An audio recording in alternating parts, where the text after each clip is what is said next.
Hey everybody, welcome to Back Porch Cooking and Reminiscing. I'm Roger, and as always, I'm happy to have y'all here with us today.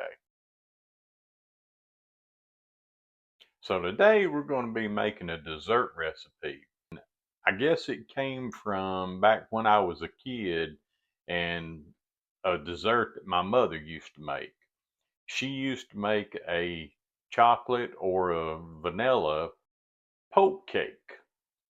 And that's where you bake the cake and then you poke the holes in it with a wooden spoon, and then she would pour on a yellow cake or a white cake. She would do chocolate jello pudding, and on a chocolate cake she would do vanilla jello pudding. Well, today we're going to do something a little bit different, and we're going to make a key lime poke cake. So, guys, y'all get ready, sit back, relax, get you something cold to drink, and we're going to get to making this key lime poke cake. That rocker keeps a gentle sway to wash the hurry of the day. Mason jar is sweating cold, a story that my grandma told. Pinto pot is on the simmer, that skillet cornbread is a winner, and the sun is dipping low and gold. To start making our cake part of this, we're going to use just a regular Duncan Hines classic yellow cake mix. Makes it easy, no sense in having to go through the stress of making a cake from scratch.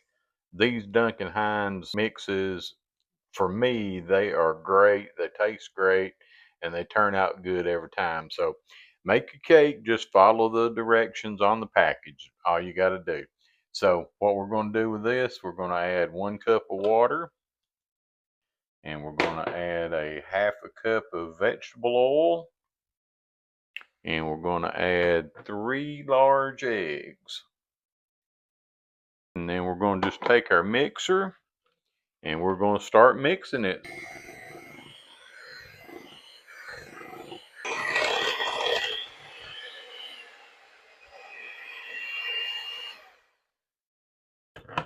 I don't know about y'all, but when I was a kid, I always loved to hear that sound coming from the kitchen because I knew my mom was making a cake and I was going to get to lick the beaters and lick the bowl.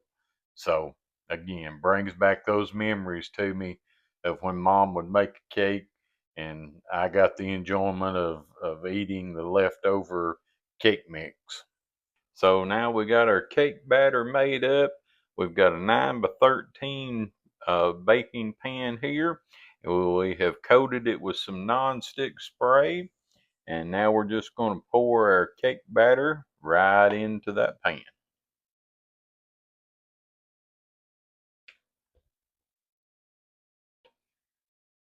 So we got that in there. Our oven's preheating to 350 degrees, and as soon as it gets heated up, we will put our cake in there and let it cook until it's golden brown. So to make our custard, we've got 1 can of sweetened condensed milk, and it's a 14-ounce can. And we're going to put our temperature on the stove, we're going to put it at a medium low heat. So to this, we're going to add 3 egg yolks to it.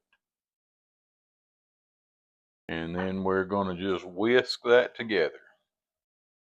Now you don't want to let this boil. You want it steaming, but you don't want it to boil. So you got to keep an eye on it and you can't walk away from it. We're going to slowly start to add our milk into this mixture and stirring constantly.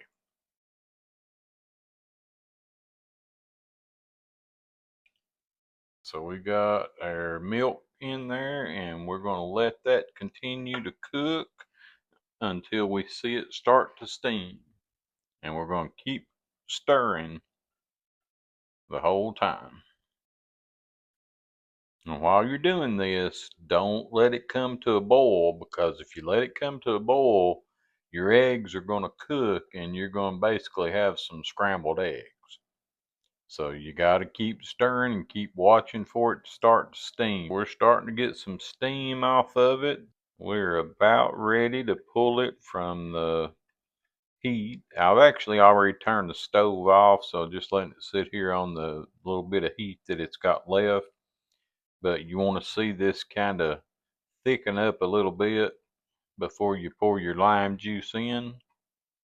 So we're going to go ahead and take it off of the heat now, and we're going to pour a half a cup of key lime juice in.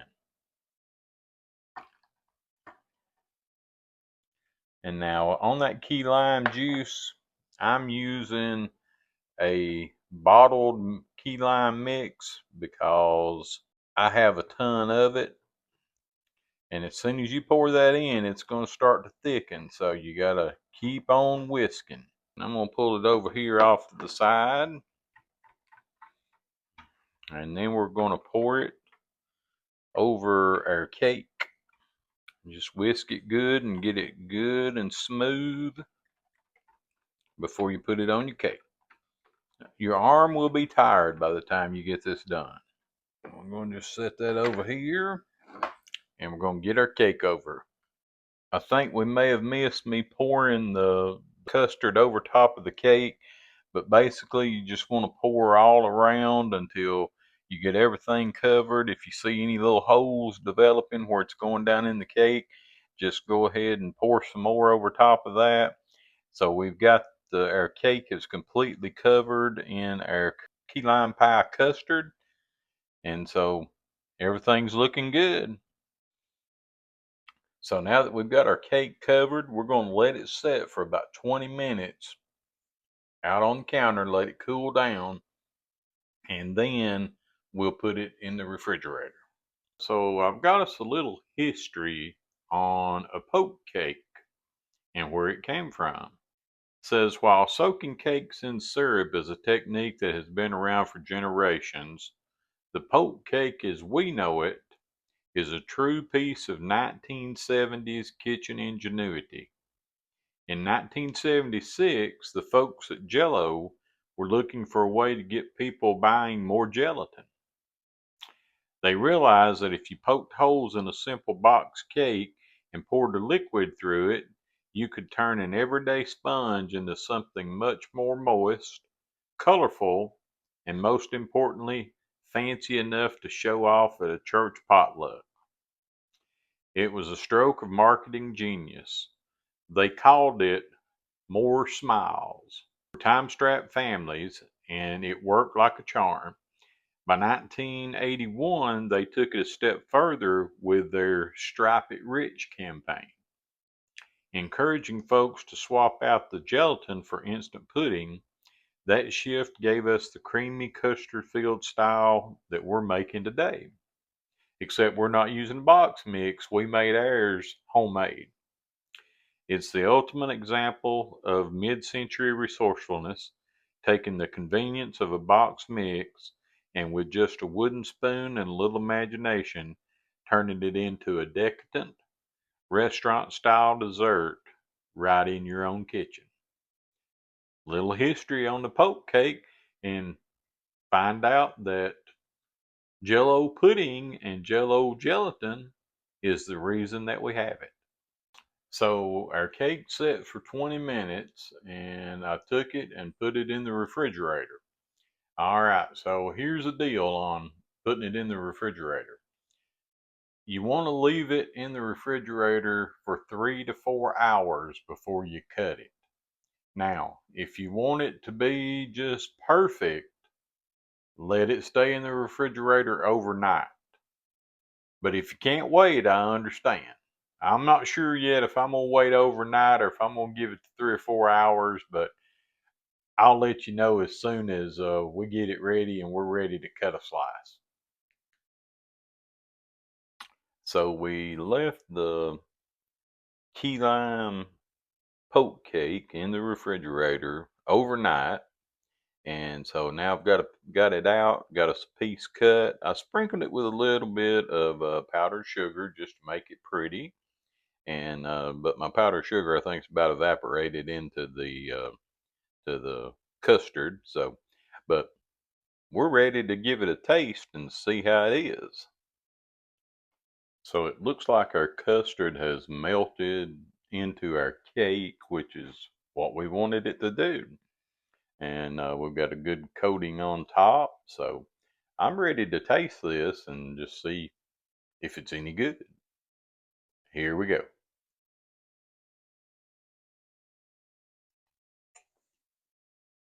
Mm, mm. I'm telling you, if you like key lime pies or key lime icebox, it's kind of what this tastes like. It's got that tartness from the key lime juice. It's got the sweetness from the cake. For me, it balances out perfectly. This is a delicious dessert. It's refreshing for the summertime, being that it's got that little bit of tartness to it. I think you guys will love it if you'll try it. So make this for your family, share it with your friends, and remember, hit that like and subscribe button if you haven't already. Click on the bell so you get notifications anytime that we post a new video. And guys, we appreciate y'all being here and watching our video. And so I'm going to go sit down and have my piece of key lime poke cake. We'll see y'all in a day or two. Y'all have a great one.